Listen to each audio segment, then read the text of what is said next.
अपने YouTube channel से फिर से जुड़ते हैं और फिर से अपना वही चैप्टर फिर से स्टार्ट करते हैं। देखिए, मैं आपको जयशंकर प्रसाद द्वारा लिखित ममता नामक पाठ को का वर्णन करने जा रही थी और उसमें आपको मैं पहले 2 पैराग्राफ समझा चुकी हूँ, आगे के समझाने जा रही हूँ। बहुत ही ध्यान से समझिए। देखिए तो क्या बताया गया है, गला सूख रहा है, साथी छूट रहे हैं, ऐसे गिर पड़ा है, इतना थका हुआ हूँ। कितना कहते कहते वह व्यक्ति धम से बैठ गया और उसने अपने सामने ब्रह्मांड घूमने लगा, क्योंकि कहते हैं कि जब मुगल युद्ध करता हुआ थक चुका था और थकान से चूर हो चुका था, तो वो क्या है, अश्मिश घोड़े से धम से नीचे गिर गया और गिरने के कारण वो थक चुका, क्योंकि वो थक चुका था, थकने के कारण वो वहीं गिरकर बैठ गया और बैठने के कारण उसके आगे सारा ब्रह्मांड तब घूमता है जब किसी व्यक्ति को थकान के कारण चक्कर आने लगते हैं। उसका ब्रह्मांड क्या है, चारों तरफ घूमने लगा था। और स्त्री ने सोचा विपत्ति कहाँ से आ गई, और मुगल को देखकर उसके मन में यह विपत्ति आई कि देखो अब ये विपत्ति, यानी कि विपत्ति में परेशानी कहाँ से आ गई, क्योंकि उसके मन में फिर से एक घृणा का पात्र आ चुका था। उसने उसे जल दिया, मुगल के प्राणों की रक्षा की, लेकिन फिर भी उसने जाना कि अतिथि देवो भवते, अतिथि का सत्कार करना ही एक ब्राह्मणी का पहला कर्तव्य है। और उसने फिर भी मुगल को जल दिया और उसके क्या है, मुगल को जल देने के बाद उसको होश में लाई। ये वह सोचने लगी कि अभी धर्मी दया का पात्र है, क्योंकि हर व्यक्ति दया का पात्र नहीं। उसने सोचा कि मुगल भी दया का पात्र नहीं है और पात्र नहीं है। मेरे पिता का वध करने वाला अत्यधिक घृणा से, उसका मन जो था अत्यधिक घृणा से व्यक्त हो रहा था, क्योंकि उसी व्यक्ति ने उसके पिता की हत्या की थी। और इसी कारण जब उसने उसके चेहरे को देखा तो उसके मन में घृणा का भार उत्पन्न हो गया था। इसी बात को जयशंकर प्रसाद ने व्यक्त किया है। चलिए अब इसके प्रश्नों को उत्तर निकालते हैं। विस्तृत गद्यांश का संदर्भ लिखिए। विस्तृत गद्यांश हमारी पाठ्य पुस्तक हिंदी गद्य के ममता नामक पाठ से चरित, और इसके लेखक का नाम क्या है, जयशंकर प्रसाद जी है। ये तो आपको रट्टा करना ही करना है। हर लेसन को ध्यान से पढ़िए और उसके लेसन का नाम अच्छी तरह से ध्यान में याद कर लीजिए। रेखांकन क्या है, उस स्त्री ने सोचा कि ये विपत्ति का, अब स्त्री ने जब एक किसी कहते ना कि कब कोई इंसान किसी को देखता है तो उसके मन में ये आता कि अरे ये परेशानी कहाँ से आ गई। ऐसे ही मुगल को देखकर ममता ने भी क्या सोचा कि अरे ये परेशानी कहाँ से आ गई, मुगल के प्राणों की। लेकिन फिर उन्हें ये परेशानी ना देखते हुए उसने मुगल के प्राणों की रक्षा की और उसको पानी दिया, यानी कि जल दिया। पात्र नहीं है, लेकिन उसने ये भी सोचा था कि हर व्यक्ति दया का पात्र नहीं होता, दया का भाव नहीं होता।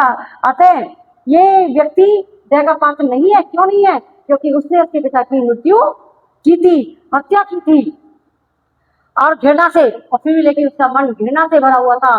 फिर भी उसने अपने मन में कहते हैं ना कि अतिथि का सत्कार करना एक सबसे बड़ा कर्तव्य है। इसी प्रकार से उन्होंने अतिथि का कर्तव्य मानते हुए उन्होंने उसको ठीक किया और उसका वक्त रहते उसको होश में लाई।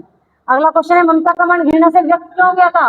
उसका मन इसलिए घृणा से व्यक्त हो गया था क्योंकि उसने देखा था कि उसका मन घृणा से व्यक्त क्यों हो गया था, क्योंकि उसने देखा था कि जो व्यक्ति मेरे दरवाजे पर आकर इस समय बैठा है वो व्यक्ति और कोई नहीं, मेरे पिता का एक हत्यारी है। इसीलिए उसका मन घृणा से विरक्त हो गया था।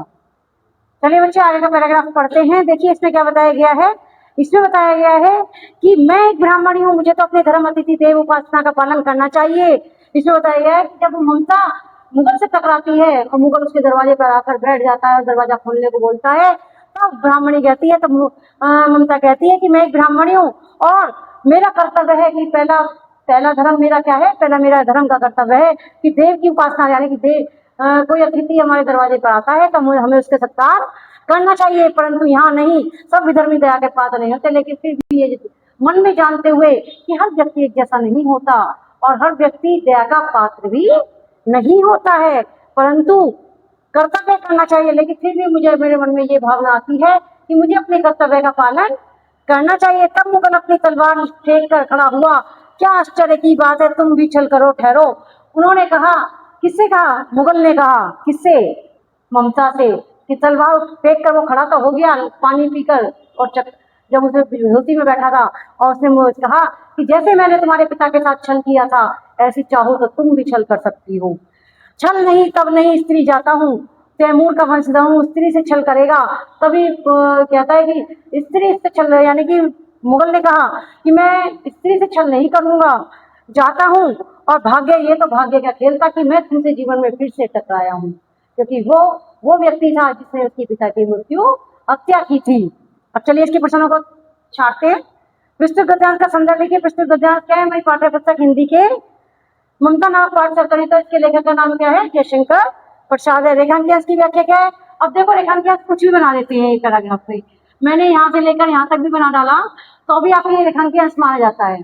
इसमें बताया गया कि मैं एक ब्राह्मणी हूँ, धर्म यानी कि अतिथि देवो भवते, कि अतिथि का सत्कार करना ही मेरा पहला कर्तव्य है और मुझे मुगल को जल देकर उसको उसका सत्कार करना चाहिए। दूसरा है मुगल टेक कर क्या खड़ा हुआ था?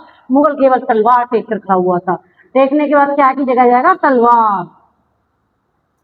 जब वो उसको जवाब देने वाला था, ममता से बातें करने वाला था, तो मुगल ने तलवार को फेंकी और झट से खड़ा हो गया। तो मुगल क्या टेक कर खड़ा होने वाला था? मुगल तलवार टेक कर खड़ा होने वाला था। केवल एक ही शब्द का ये ऐसी चीजें तो छोटी मोटी पैराग्राफ में ही प्राप्त हो जाती है। अतः ये क्या है? ये मुगल तलवार है। अतः ये आपको पैराग्राफ सभी को समझ में आए हो तो कल आपको वीडियो में फिर से मिलते हैं। चलिए आइए, सब्सक्राइब कीजिए, लाइक कीजिए, धन्यवाद।